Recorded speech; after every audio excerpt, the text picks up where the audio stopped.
안녕하세요. 시골 목사입니다. 오늘은 열왕기하 6장을 살펴보시겠습니다. 6장에서 엘리사가 물에 빠진 선지생도의 도끼를 기적적으로 건져준 사건은 하나님께서 자기 백성을 돌아보시며 필요를 채워주시는 분임을 나타내고 있습니다. 그러나 하나님은 아무리 택한 백성이라도 그들의 죄악은 절대로 간과하지 않으십니다. 아람의 이스라엘 침공 사건은 이 점을 밝히 입증한 사례였습니다. 아람군이 엘리사를 잡으려다가 도리어 사로잡혔던 일은 하나님의 권능을 나타내어 이스라엘을 회개시키기 위함이었을 것입니다. 그러나 그들이 회개하지 않자 사마리아 성이 도리어 아람군에게 포위되고 굶주린 백성들이 자신의 자식까지 잡아먹는 최악의 상황에 이르고 말았습니다. 1절입니다.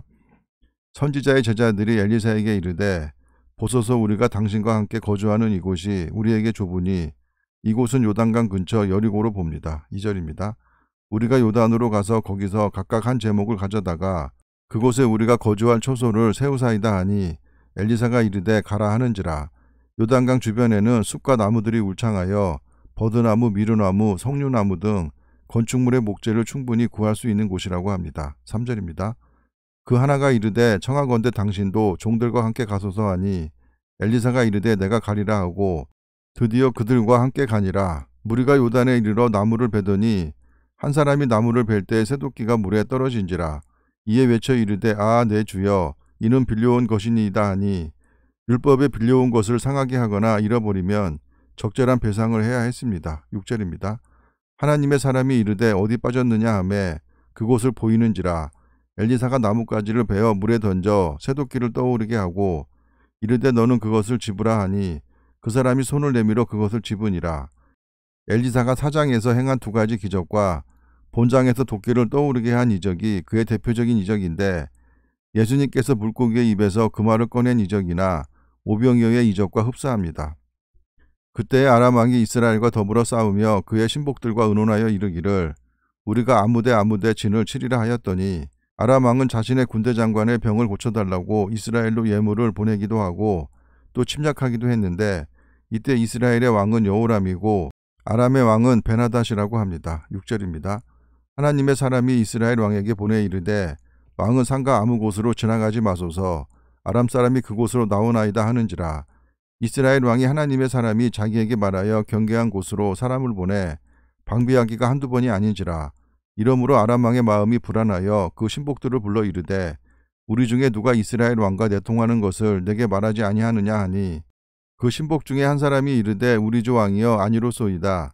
오직 이스라엘 선지자 엘리사가 왕이 침실에서 하신 말씀을 이스라엘의 왕에게 고하나이다 하는지라. 이때는 엘리사가 나아만의 나병을 고쳐준 후로 보입니다. 13절입니다. 왕이 이르되 너희는 가서 엘리사가 어디 있나 보라. 내가 사람을 보내어 그를 잡으리라. 왕에게 아뢰어 이르되 보라 그가 도단에 있도다 하나이다. 왕이 이에 말과 병거와 많은 군사를 보내매 그들이 밤에 가서 그 성읍을 에워쌌더라. 하나님의 사람의 사환이 일찍이 일어나서 나가보니 군사와 말과 병거가 성읍을 에워쌌는지라.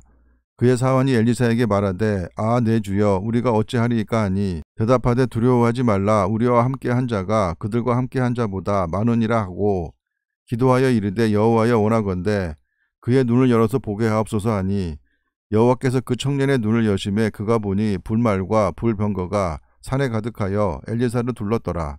불말과 불병거는 하나님의 능력으로 당신의 백성들을 보호하신다는 것을 상징하는 것입니다. 18절입니다. 아람 사람이 엘리사에게 내려오매 엘리사가 여호와께 기도하여 이르되 원하건대 저 무리의 눈을 어둡게 하옵소서 하매 엘리사의 말대로 그들의 눈을 어둡게 하신지라. 앞이 안 보이게 한 것은 아닌 것 같습니다. 19절입니다. 엘리사가 그들에게 이르되 이는 그 길이 아니요 이는 그 성읍도 아니니 나를 따라오라. 내가 너희를 인도하여 너희가 찾는 사람에게로 나아가리라 하고 그들을 인도하여 사마리아에 이르니라. 도단에서 사마리아까지 20km를 끌고 갔습니다. 20절입니다. 사마리아에 들어갈 때에 엘리사가 이르되 여호와여 이 무리의 눈을 열어서 보게 하옵소서 하니 여호와께서 그들의 눈을 여심해 그들이 보니 자기들이 사마리아 가운데에 있더라. 아람 사람들이 눈이 어두워서 적진으로 들어왔습니다. 21절입니다. 이스라엘 왕이 그들을 보고 엘리사에게 이르되 내 아버지여 내가 치리이까 하니 엘리사를 아버지라고 부른 것은 여호람 왕이 엘리사가 행한 일에 탐복하여 경의를 표한 호칭으로 보입니다. 대답하되 치지 마소서. 칼과 활로 사로잡은 자인들 어찌 치리이까. 떡과 물을 그들 앞에 두어 먹고 마시게 하고 그들의 주인에게로 돌려보내소서 하는지라. 아람과의 전쟁은 이스라엘과의 전쟁이 아니고 아람과 하늘 군대와의 싸움이었기에 엘리사가 돌려보내라고 말한 것 같습니다. 23절입니다.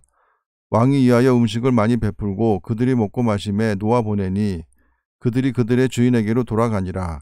이로부터 아람 군사의 부대가 다시는 이스라엘 땅에 들어오지 못하니라. 아람 군대가 엘리사의 권능과 여호람의 호의 때문에 한동안은 이스라엘과 평화롭게 지낸 것 같습니다. 이후에 아람 왕 베나닷이 그의 온 군대를 모아 올라와서 사마리아를 에워싸니 베나닷은 하닷의 아들이라는 이름으로 아합을 공격했던 왕입니다. 25절입니다. 아람 사람이 사마리아를 에워싸므로 성중이 크게 줄여서 나귀머리 하나에 은 80세겔이요 비둘기 똥은 4분의 1갑에 5세겔이라 하니 이스라엘 왕이 성위로 지나갈 때에 한 여인이 외쳐 이르되 나의 주 왕이여 도우소서. 대부분의 고대 성들은 요새화된 성벽으로 갖추어져 있었기 때문에 살균마차가 지나갈 정도로 폭이 넓었다고 합니다. 27절입니다. 왕이 이르되 여호와께서 너를 돕지 아니하시면 내가 무엇으로 너를 도우랴. 타작마당으로 말미암아 하겠느냐 포도주 틀로 말미암아 하겠느냐 하니라. 당시 타작마당이 성문 앞에 있었다고 하는데 아람군이 포위하고 있어서 갈 수가 없는 상황이었습니다. 또 이르되 무슨 일이냐 하니 여인이 대답하되 이 여인이 내게 이르기를 내 아들을 내놓아라.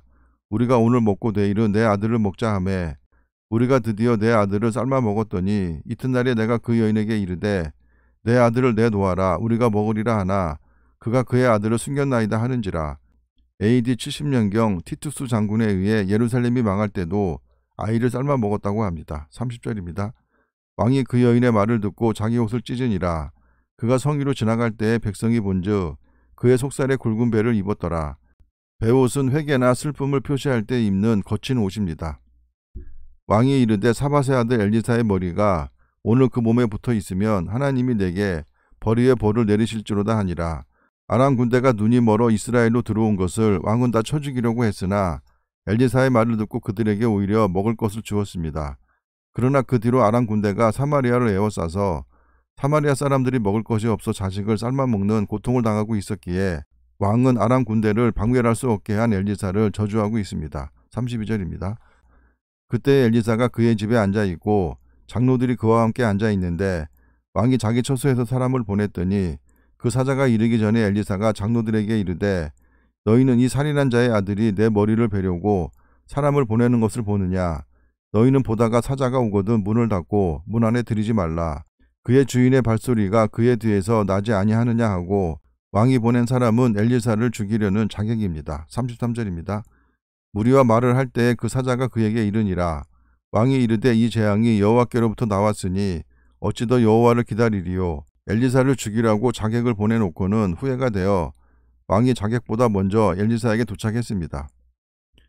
사람이 살아가면서 어려움을 만나거나 고난에 이르게 되면 하나님을 원망할 것이 아니라 자신의 주변을 돌아볼 기회로 삼아야 할 것입니다. 하나님은 인간을 사랑하십니다. 그것도 독생자를 내어주시어 우리를 위해 그 귀한 목숨을 버리게 하시기까지 사랑하십니다. 그런 하나님께서 우리에게 고난을 허락하신 것은 우리에게 회개할 시간을 허락하신 것입니다. 그래서 내게 고난이나 역경이 왔다면 반드시 자신을 둘러보고 잘못이 있다면 돌이키고 회개를 해야 할 것입니다. 감사합니다.